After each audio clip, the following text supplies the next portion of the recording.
Baghdad in July 1979 was not only hot due to the desert sun but also sweltering with an invisible pressure that suffocated the chests of every high-ranking official of the Baath party. At Al-Khuld Hall, 68 officials sat motionless.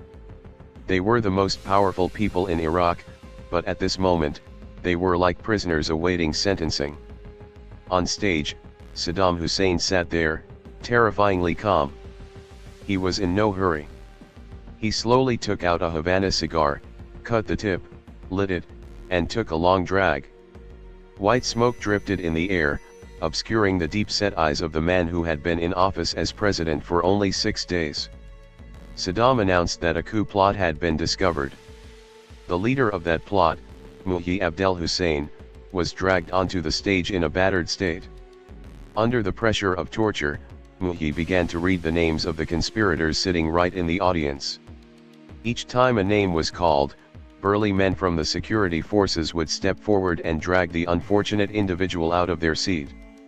Screams, cries, and frantic vows of loyalty echoed wildly. Saddam still sat there, occasionally using a handkerchief to wipe away tears. A tear for old comrades, or a tear of euphoria as absolute power was now firmly in his hands. That afternoon, more than 20 people were immediately executed by the hands of their own remaining colleagues, a way for Saddam to force everyone to stain their hands and ensure there was never a way back. To understand why a person could be so brutal, we must travel back in time to 1937, to a poor village called Al-Awja, near Tikrit. Saddam was born into a fatherless peasant family. His father disappeared before he was born, and his brother died of cancer while he was still in his mother's womb. Saddam's childhood was a series of days abused by a terrible stepfather.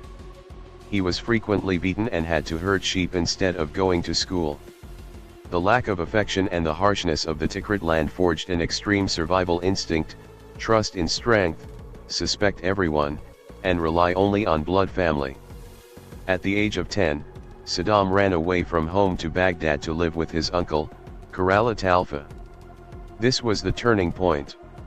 Karala was not just a teacher, but the one who planted the seeds of extreme Arab nationalist ideology and hatred for British colonialists in Saddam's mind.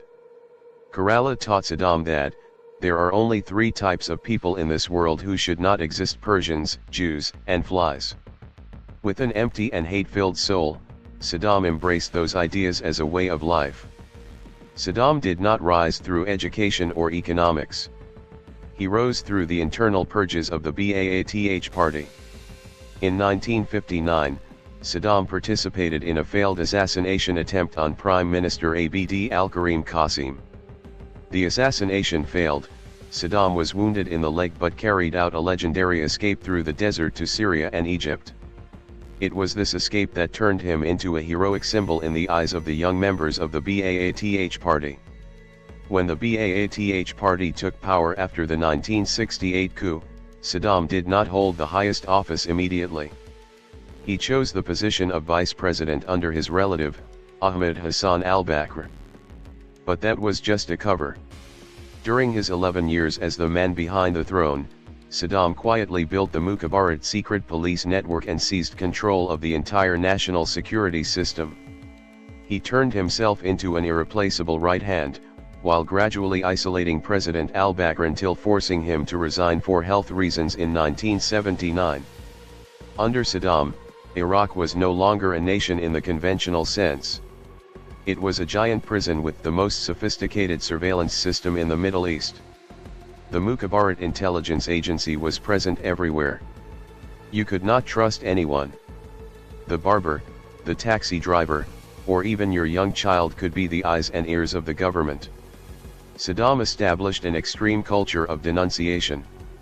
Children in schools were taught that love for Father Saddam was greater than love for their biological parents. If a father accidentally criticized the regime during dinner, and the child told a teacher, then by the next morning, that father would disappear without a trace. Disappearance became a tool of rule. People were not just killed, they were erased from reality. No funerals, no graves, no records. The fear of uncertainty, of being tortured in the dark dungeons of the Mukhabarat, was more terrifying than death. Saddam understood that, to rule a diverse and volatile nation like Iraq, he did not need love, he needed paralysis of will. In his fortress of power, Saddam only trusted the Tikriti bloodline. And at the center of that trust were his two sons, Uday and Qusay Hussein. Uday was the embodiment of uncontrolled madness and brutality. He owned ultra-luxury cars while the people starved, and he could shoot anyone who crossed his path in the middle of the street. Uday ran the Iraqi Olympic Committee in the most horrific way. Failed athletes would be tortured, beaten on the soles of their feet, or locked in medieval torture devices. Uday was a visible fear, a flamboyant cruelty. In contrast, Qusay was a reflection of Saddam himself, sullen, secretive, and ruthlessly efficient. Qusay held command of the Republican Guard, the most loyal force protecting the regime. If Uday was the roaring monster, Qusay was the poisonous snake lying in wait in the shadows. Both sons, along with the network of Tikriti cousins, formed an iron circle around Saddam, making any coup attempt from the military impossible. The pinnacle of Saddam Hussein's brutality was the way he treated his own people, especially the ethnic Kurds in northern Iraq. Saddam considered them enemies within the country because of their efforts to seek autonomy. In the late 1980s, Saddam launched the Al-Anfal campaign, a name taken from the Quran, meaning the spoils. But instead of a conventional military operation, this was a systematic genocidal campaign. On March 16, 1988, the town of Halabja was peaceful when fighter jets appeared. The people thought it was a regular bombardment and ran to underground shelters. But there were no large explosions. Instead, a pungent smell of ripe apples spread through the air. That was sarin and VX nerve gas. The people in the shelters never came out again. The poison gas was heavier than air, it sank into the shelters and killed every living soul inside in the most painful way. 5,000 people died instantly, and tens of thousands were permanently disabled. Photos of mothers clutching their children, dead by the roadside, became eternal evidence of the limitless cruelty of the architect of fear. To Saddam, Halabja was just a message: never challenge me, because I can wipe you off the face of the earth without blinking. Once Saddam Hussein had consolidated absolute power domestically through fear, he began to look beyond the borders. Saddam did not just want to rule Baghdad, he wanted to become the new Saladin of the Arab world, an emperor who would unite Arab nations and crush foreign powers. The greatest and closest rival was Iran, a country that had just undergone the Islamic Revolution in 1979 under the leadership of Ayatollah Khomeini. Saddam feared that the Shiite revolutionary wave in Iran would spill over the border and topple his regime, which was run by the Sunni minority. But behind the religious concerns was a more practical ambition: to gain control of the Shatt al-Arab, the vital waterway leading to the Persian Gulf. In September 1980, Saddam made the biggest gamble of his life when he ordered the Iraqi army to cross the Iranian border, beginning one of the longest and bloodiest wars of attrition of the 20th century. Saddam anticipated a lightning war, believing Iran was weakened after the revolution. But he was wrong. The war lasted for 8 long years, turning the border region into a massive slaughterhouse. This was the place where the world witnessed the return of WWI-style muddy trenches, where waves of people, including Iranian children as young as 12 or 13, charged into Iraqi minefields to act as human shields. In this war, Saddam fully revealed the brutality of a man with no way back. When the Iranian army began to counterattack and gain the upper hand due to superior numbers, Saddam ordered the use of chemical weapons right at the front. Mustard gas and nerve agents turned Iranian soldiers into deformed corpses right in the trenches. The Western world at the time, fearing Khomeini's influence, turned a blind eye to Saddam's crimes, even providing intelligence and economic support to Baghdad. But the price the Iraqi people had to pay was immeasurable. Hundreds of thousands of young Iraqi men left and never returned. Baghdad mothers waited wearily for news of their children in impoverished homes, while Saddam built giant victory monuments from steel melted down from captured military hardware. When the ceasefire was signed in 1988, in reality, there were no winners or losers. Iraq emerged from the war with an exhausted economy and a massive debt of up to $80 billion. It was this debt that pushed Saddam into his next reckless move, Kuwait. After 8 years of war with Iran, Saddam Hussein saw himself as a shield protecting the Gulf Arab states from the Islamic revolutionary wave. He believed that countries like Kuwait and Saudi Arabia had an obligation to forgive Iraq's debt as a gesture of gratitude. However, geopolitical reality did not operate according to the will of a dictator. Kuwait not only refused to forgive the debt but also increased oil production, causing global oil prices to drop and suffocating Iraq's only source of revenue. Saddam felt betrayed. In the mind of a man who always saw the world through the lens of conspiracy and treachery, he believed Kuwait was conducting an economic war against Iraq under the orchestration of the US. On August 2, 1990, in just a few hours, the Iraqi army, with seasoned experience from the Iran War, overwhelmed Kuwait. Saddam declared Kuwait the 19th province of Iraq, a part of the territory separated by British colonialists that had now returned to the motherland. This was a fatal strategic mistake. Saddam underestimated the response of the international community. He believed that after supporting Iraq in the war with Iran, the US would not intervene militarily over a tiny oil puddle like Kuwait. But the world had changed. The Cold War was coming to an end, and a new world order was forming, where the act of invading a sovereign nation was no longer accepted. The international coalition led by the US issued an ultimatum, but Saddam, with his characteristic arrogance, ignored it. He called this the mother of all battles. He believed that if he could draw the coalition into a bloody ground war in the desert, the American public would flinch. But the military technology of 1991 taught Saddam a painful lesson. Operation Desert Storm began with astonishingly precise airstrikes, destroying Iraq's entire air defense system, communication lines, and power grid in just a few days. The people of Baghdad, already used to sleepless nights due to Iranian missiles, now had to face an entirely new destructive power from the air. When the ground war actually began, the Iraqi army, though numerous but demoralized and undersupplied, disintegrated in just 100 hours. The image of thousands of Iraqi soldiers raising their hands in surrender before international cameras was a slap to Saddam's pride. Before retreating, in an act of resentful destruction, Saddam ordered the burning of over 600 Kuwaiti oil wells, turning the Gulf sky pitch black with ash and oil, causing one of the largest environmental disasters in history.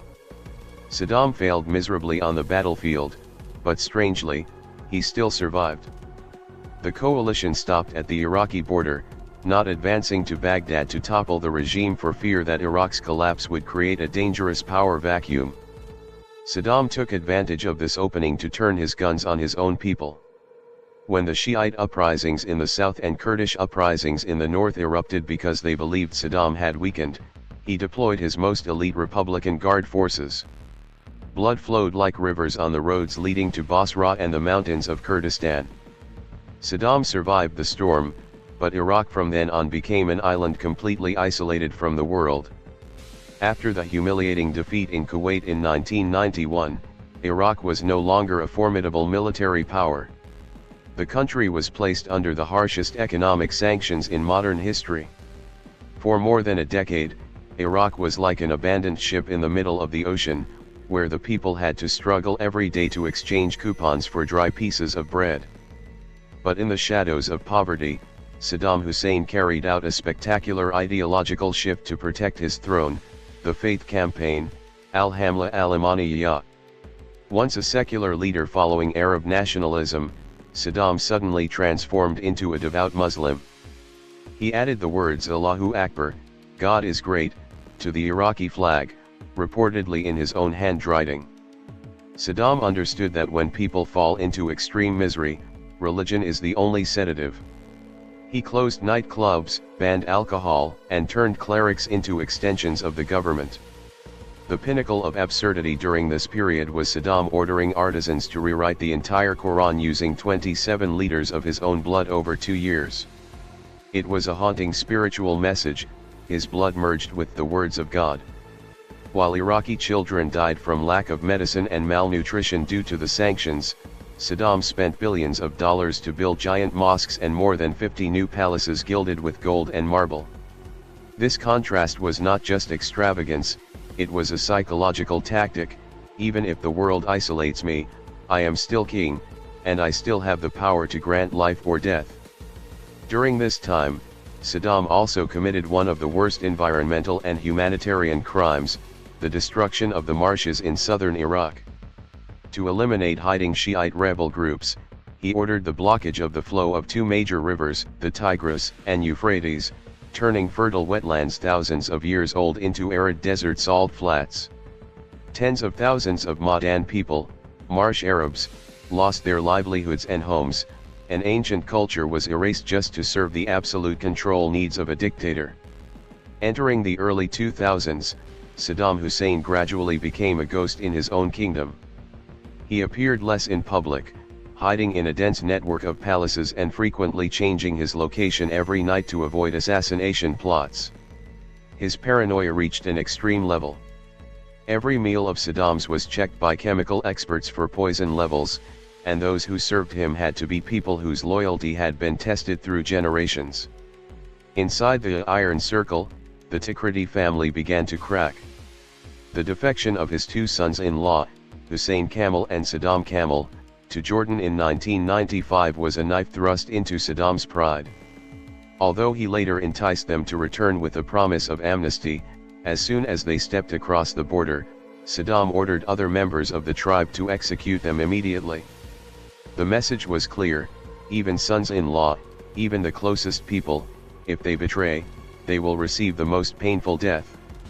In these final years, Saddam spent a lot of time writing novels. Books like Zababa and the King or Begone, Accursed One were literary works full of allegories.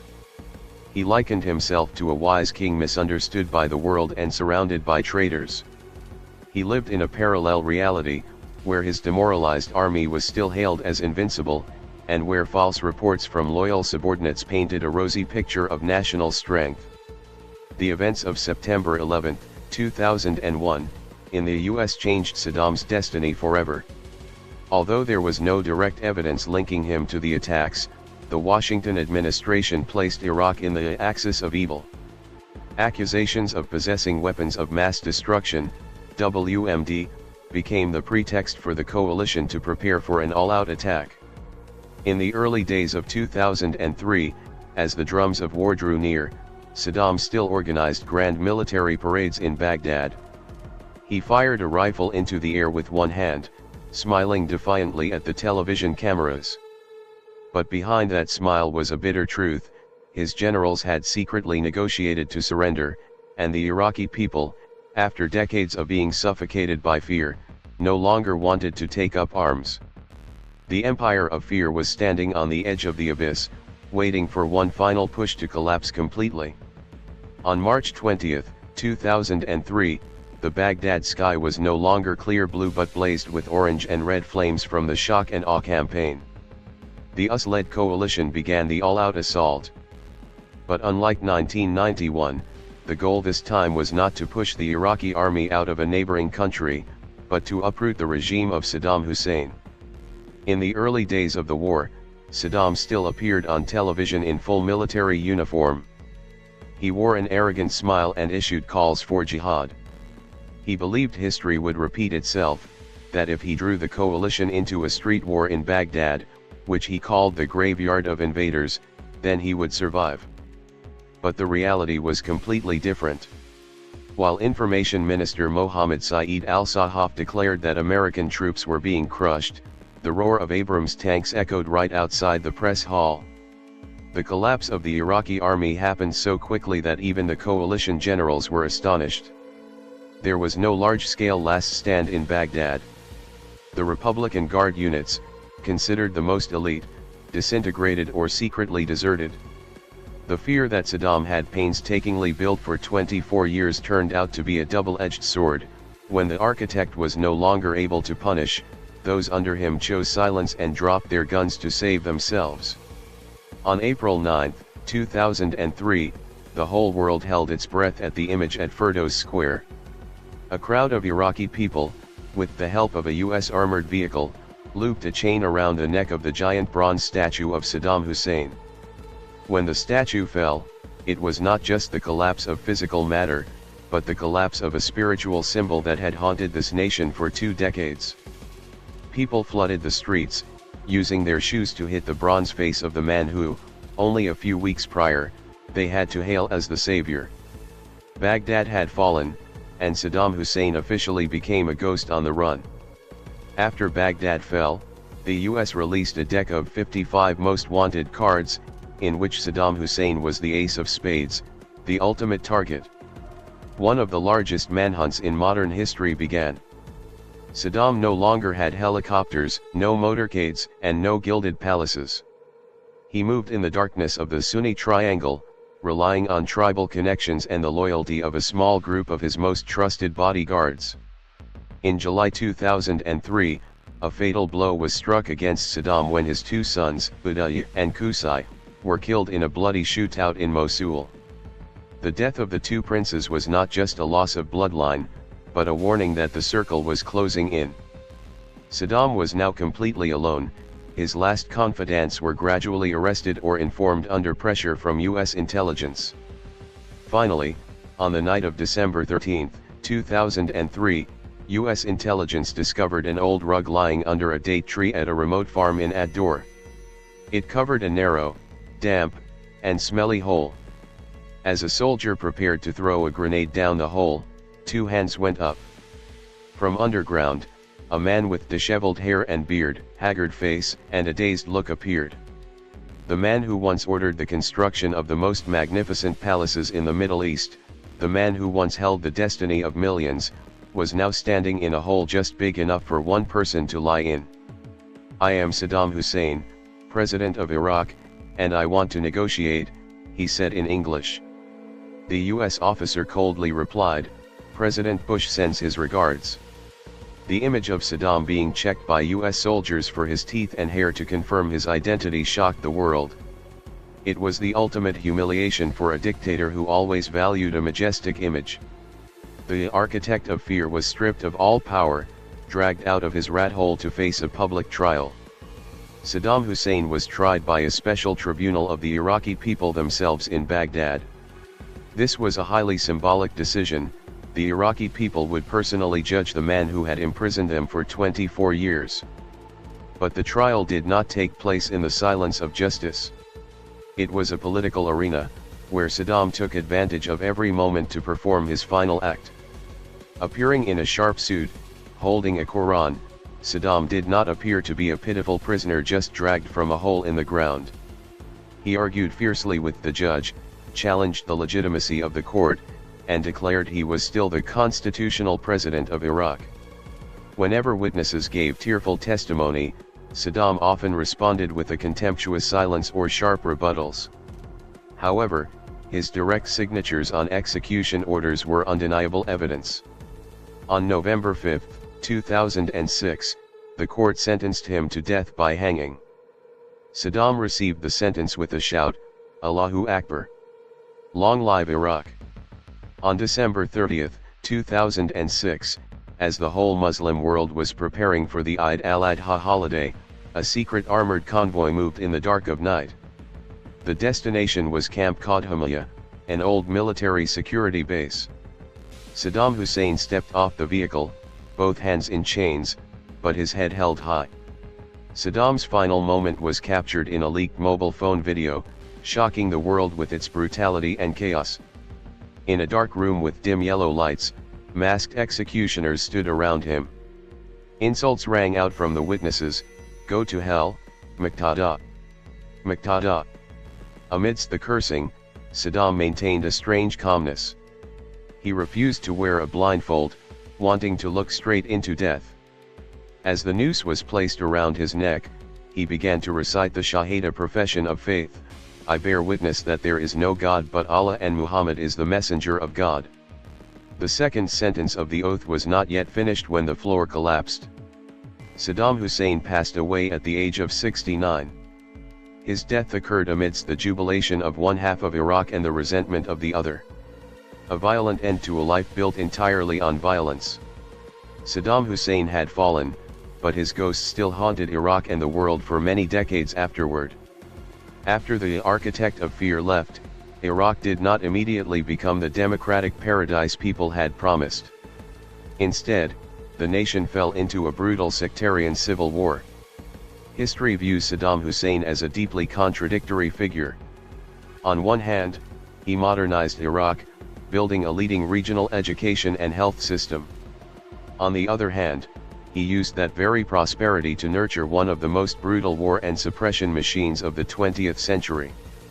The lesson of Saddam Hussein reminds us that fear can create a false stability, but it never creates true loyalty.